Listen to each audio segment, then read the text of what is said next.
بسم اللہ الرحمن الرحیم۔ السلام علیکم، آپ کا دوست سلمان حیدر۔ دعا ہے پروردگار سے کہ اس نے آپ کو اور آپ کے اہل خانہ کو اپنی حفظ و امان میں رکھا ہوا۔ نون لیگ کے دو وزراء کی شامت اعمال تو آئی ہے، جی ہاں، اے ٹی سی کی عدالت میں وہ آج پیش نہیں ہوئے، اور لیکن اب تک اگر کوئی اور ہوتا تو وارنٹ گرفتاری جاری ہوتے۔ اس کی کچھ ڈیٹیلز ہیں میرے پاس کہ یہ کیوں نہیں پہنچے، اور اب عدالت نے جو تاریخ دی ہے اس کے حوالے سے۔ دوسرا ادھر لگتا ہے کوئی ڈیل ہو گئی ہے نیب اصلاحات بل کے حوالے سے، جس کی 9 شقوں کو منسوخ کیا تھا سابق چیف جسٹس پاکستان عمر عطا بندیال صاحب نے۔ اب معاملہ ریویو اور چیلنج، ان دونوں کی طرف نگران حکومت کی وزارت قانون نے اس کو چیلنج کرنے کا فیصلہ کر لیا ہے، لیکن سرٹن کنڈیشنز کے اوپر۔ اور یہ ایسا نہیں ہے، کیونکہ مجھے حیرانگی یہ ہوتی کہ اس کے ریویو کے لیے پی ڈی ایم کی کوئی جماعت آتی، مسلم لیگ نون آتی، پیپلز پارٹی آتی، اے این پی آتی، جمعیت علماء اسلام آتے، نہیں، موجودہ نگران حکومت نے اس کو چیلنج کرنے کا فیصلہ کیا ہے۔ یہ میرے لیے ڈیفینیٹلی، میں اس لیے کسی ڈیل کی بنا پر یہ بات کر رہا ہوں، اس کی تفصیلات ڈیفینیٹلی میں نے آپ کے سامنے رکھنی ہے۔ دیگر کچھ اور چیزیں جو کل تک کہتے تھے کہ ہم نے بہت مارا اور اب WWE کی ریسلنگ تھی اور میں بلیک بیلٹ تھا اور یہ تھا، مگر جب درخواست دی، کیونکہ وہ پاکستان تحریک انصاف کے خلاف تھی، تو اس درخواست میں یہ کیوں لکھا کہ مجھے اتنا مارا کہ میں انکانشیس ہو گیا، مجھے اتنا مارا کہ میری طبیعت خراب ہوگی، میں کچھ دیر کے لیے ہوش میں بھی نہیں رہا، اور لیکن اب ایف آئی آر جو درج ہوئی ہے اس میں کیا چیزیں ہیں، بڑی انٹرسٹنگ پوائنٹس ہیں، ایک کے بعد ایک آپ کے سامنے رکھتا ہوں۔ سب سے پہلے جی، عمران خان صاحب کو یہ لوگ کہتے تھے کہ، اور وہ اپنی جگہ پہ، میں آپ کو ایک بات ہوں، مجھے اختلاف بھی ہے، بہت سی معاملات اس وجہ سے بھی خراب ہوئے کہ چیزوں کی اس طریقے سے پیروی نہیں کی گئی، وکلا کی ٹیم ہو یا فواد چودھری کی شکل میں کچھ لوگ ہوں یا کوئی بھی شکل، ان کے مشورے مانے گئے، جس کی بنا پر آج یہ 200 کیسز تک عمران خان صاحب کے اوپر ہو گئے۔ اس میں کوئی شک نہیں ہے کہ اگر ان کی پیروی کر کے ایک کے بعد ایک کر کے ان کو ختم کر دیا جاتا تو وہ یہ ناقابل ضمانت وارنٹ گرفتاری ان سے ذرا نہیں جاتی، چاہے اس کے کہ آگے پلان واقعی انہوں نے سخت بنایا ہوا تھا عمران خان صاحب کو گھیرنے کا، لیکن یہ بھی ایک بہت بڑی وجہ تھی زج کر دینے کی۔ کئی مقدمات ان مقدمات کے دوران بھی کافی زیادہ بنے ہیں نا، سپریم جوڈیشل کونسل پہ حملہ کیس کے حوالے سے، اور بہت سی چیزیں اس طرح کی تھیں، یہ سب چیزیں بنی تھی، تو پھر اسٹیٹ نے ایک اپنی بھی ضد پکڑ لی تھی۔ تو جو عمران خان پہ الزام لگاتے تھے نا کہ وہ عدالتوں میں پیش نہیں ہوتے، وہ کیسز کی پیروی نہیں کرتے، جب عمران خان صاحب کی ضمانتیں قابل ضمانت وارنٹ گرفتاری ہوتے تھے تب عمران خان صاحب اس کو ٹیکل کرتے تھے، عدالت کے اندر پیش ہو جاتے تھے، جب ناقابل ضمانت ہوتے تھے تب عدالت کے اندر جا کے پیش ہوتے تھے، تو اور فوراً اگر نہیں ہوتے تو فوراً پولیس بھی پہنچ جاتی تھی۔ اشتعال انگیز تقاریر کی بنا پر نا عمران خان صاحب کے خلاف انہوں نے کی تھی، جس میں مریم اورنگزیب اور جاوید لطیف صاحب تھے، جس کو باقاعدہ پاکستان ٹیلی ویژن نے چلایا تھا، اور جب وزیر آباد کے اوپر عمران خان صاحب کے اوپر قاتلانہ حملہ ہوا تھا نا، تو انہی تقاریر کا ریفرنس دیا گیا تھا، اور کہ یہ چیزیں تھیں، جس میں وہ جاوید ستی یا کچھ ایک دو اور رپورٹرز وغیرہ بھی اس کے اندر شامل تھے، تو وہ بھی چیز شامل تھی۔ تو اس میں نا عمران خان صاحب کے اوپر قاتلانہ حملہ ہوا تھا ان اشتعال انگیز تقاریر کی بنا پر، تو اے ٹی سی عدالت نے نا، پولیس نے تو اپنی طرف سے فنکاری دکھائی تھی کہ ان کا نام ہی نکال دیا جائے، کہ ڈسچارج ہی کر دیا جائے ان کو مقدمے سے، تو اے ٹی سی عدالت نے کہا نہیں، یہ گرین ٹاؤن میں مقدمہ ہے اور اس کے اندر ایسے ایویڈنسز ہیں کہ ان کو دوبارہ پیش ہونا چاہیے۔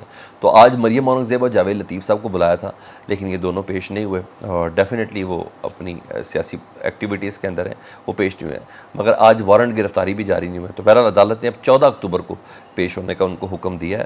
ہاں، اگر اس ٹائم عمران خان صاحب ہوتے تو اب تک وارنٹ گرفتاری بھی جاری ہو چکے ہوتے اور پھر کوئی گرفتار کرنے بھی پہنچ چکا ہوتا، لیکن اس کیس میں عدالت تھوڑا لینینٹ برت رہی، چلے ٹھیک ہے، ڈسچارج تو نہیں ہونے دیا، لیکن میں نے کہا جو یہ عمران خان صاحب سے متعلق کہتے ذرا اپنے گریبان میں جھانک لینا، تو یہ بھی اسی راستے پہ چلتے ہیں۔ میں پھر کہہ رہا ہوں، میں عمران خان، میں بینگ کا تجزیہ اگر بولوں، اگر میں انالیسس کروں تو میری نظر میں وہ وقت بھی اتنا عمدہ نہیں تھا، بہت سی چیزیں بہت لنگر آن کر دی گئی تھی، بہت زیادہ اس کی وجہ سے چیزیں پیچیدہ ہوئیں نہ کہ حل ہونے کی طرف۔ آپ کو کیا لگتا ہے، مجھے کامنٹ سیکشن میں ضرور بتائیے گا۔ ادھر لگتا ہے سیٹنگ چل رہی ہے، اور سیٹنگ بھی اسی چیز پہ جس پہ جسٹس بندیال صاحب نے نیب قوانین میں ترامیم مسترد کی تھی، کم از کم 10 میں سے 9 ترامیم انہوں نے مسترد کر دی تھی، اور پھر نیب کے مقدمات بھی کھل گئے تھے، اور آصف علی زرداری صاحب، ان کی پیشی کی تاریخ ہے، یوسف رضا گیلانی صاحب کی پیشی کی تاریخ ہے، ایک پیشی اسحاق ڈار صاحب بھی اس کے اندر موجود ہے، لیکن بہرحال حکومت کی کسی جماعت نے اس کو چیلنج نہیں کیا سپریم کورٹ کو نا، تو میں بڑے دنوں سے سوچ بھی رہا تھا کہ کوئی نظر ثانی کی درخواست دی جاتی، تو نہیں دی گئی۔ اب میرے پاس خبر ہے کہ نگران وزارت قانون نے عمر عطا بندیال صاحب کے فیصلے کو چیلنج کرنے کا، نگران حکومت نے، یعنی کاکڑ صاحب نے پی ڈی ایم کی حکومت کے خلاف جو فیصلہ تھا اس کو چیلنج کرنے کا فیصلہ کیا ہے، اور ڈرافٹ تیار کر لیا گیا وزارت قانون کی طرف سے، اور اس کو کنڈیشنل رکھا گیا ہے کہ کیونکہ پرسوں ججز اصلاحاتی بل یعنی supreme court practice and procedural bill کی سماعت بھی ہے نا، وہ جو فل کورٹ نے کرنی ہے. میں نے کہا اگر اس ججز اصلاحاتی بل پر قائم رہتا ہے، یعنی اس پہ سٹے قائم رہتا ہے، تو پھر ہم کریں گے نظر ثانی کی درخواست. لیکن اگر supreme court practice and procedural bill اڑا دیتی ہے سپریم کورٹ، تو قاضی فائز عیسیٰ صاحب نے اڑانا ہے، اگر وہ اڑا دیتی ہے تو پھر ہم اس کو چیلنج کریں گے. تو پہلے اس کنڈیشن کے ساتھ انہوں نے کہا. اور اگر جسٹس قاضی فائز عیسیٰ صاحب نے supreme court practice and procedural bill اڑا دیا اور اس کی بنا پر یہ چیلنج ہو گیا یہ دوبارہ سے، اور پھر قاضی فائز عیسیٰ صاحب نے کہا کہ نہیں، یہ supreme court practice and procedural bill جو ہے یہ صحیح ہے، سوری نیب اصلاحات جو ہے وہ بالکل صحیح ہے، اس کو انٹیکٹ رکھا جائے. تو میرا خیال ہے اس بار جو این آر او ہوگا نا وہ سپریم کورٹ کی طرف سے ہوگا. اس بار سپریم کورٹ کی طرف سے تمام کیسز جو ہیں وہ نیب کے دائرہ کار سے باہر جائیں گے. تو لیٹس سی، تھوڑا ٹیکنیکل کھیلنے کی انہوں نے کوشش کی ہے، 2 دن میں پتہ بھی چل جاتا ہے. تو فل کورٹ بھی ہے. اور بہرحال مجھے حیرانگی اس سارے کیس میں یہ کہ نگران حکومت جو ہے وہ نیب قوانین کی جو ترامیم ہے جن کا کوئی اسٹیک بھی نہیں ہے اس کو وہ چیلنج کرنا چاہ رہی ہیں. یہ خبر تھی. ادھر سپریم کورٹ میں اہم پیش رفت ہوئی ہے. شاید اس پیش رفت کے بعد سابق وزیر اعلیٰ پاکستان تحریک انصاف کے جو صدر ہیں پرویز الہی صاحب، ان کی کچھ مشکلات حل ہو جائیں، ان کو کچھ ریلیف مل جائے. اور قاضی فائز عیسیٰ صاحب کا یہ اس وقت سپریم کورٹ میں ہے، تو ان سے توقع تو کی جا سکتی ہے کیونکہ ماضی میں انہوں نے اس طرح کی کارروائیوں کو غلط قرار دیا اور اس کی ایک لمبی فہرست ہے. بہرحال پرویز الہی صاحب کی جو اہلیہ تھیں انہوں نے اپنے شوہر کے غیر قانونی حراست کے حوالے سے چیلنج کیا تھا. سپریم کورٹ میں یہ درخواست دی بھی تھی. وہ درخواست جو ہے وہ سماعت کے لیے مقرر کر لی گئی ہے. جسٹس طارق مسعود صاحب کی سربراہی میں یہ 3 رکنی بینچ ہے جس میں جسٹس منصور علی شاہ اور جسٹس مسرت ہلالی صاحبہ شامل ہیں جی. اور 3 رکنی بینچ 6 اکتوبر کو سماعت کرے گا اور 6 اکتوبر کو دیکھتے ہیں جی سپریم کورٹ کوئی فیصلہ دے گی.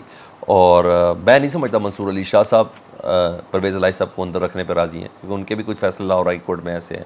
مسرت ہلالی صاحبہ بھی کافی اپرائٹ خاتون ہیں، ان کے فیصلے بھی ان چیزوں کے حوالے سے کافی سٹینڈنگ ہیں. تو میں نہیں سمجھتا کہ وہ پرویز الہی صاحب کو اندر رکھنے کا حکم دیں گے. اور جب پرویز الہی صاحب کو اندر رکھنے کا حکم نہیں ہوگا تو پھر دیکھتے ہیں ان کو 16ویں بار گرفتار کون کرتا ہے. یہ بھی بڑا مزیدار انٹرسٹنگ پرسوں جی ہاں نہیں سوری جی ہاں 2 دن بعد جی یہ سارا کام ہونے والا 6 اکتوبر کو 6 اکتوبر کو یہ کارروائی ہونے والی. دیکھتے ہیں کیا ہوتا ہے سپریم کورٹ کے سوال. میں خوش ہوں کہ بالآخر ایک طویل اذیت ناک ایک ٹینیور کے بعد پرویز الہی صاحب سپریم کورٹ میں اپنی آواز بلند کرنے میں کامیاب ہوئے ہیں. یہ چیز تھی.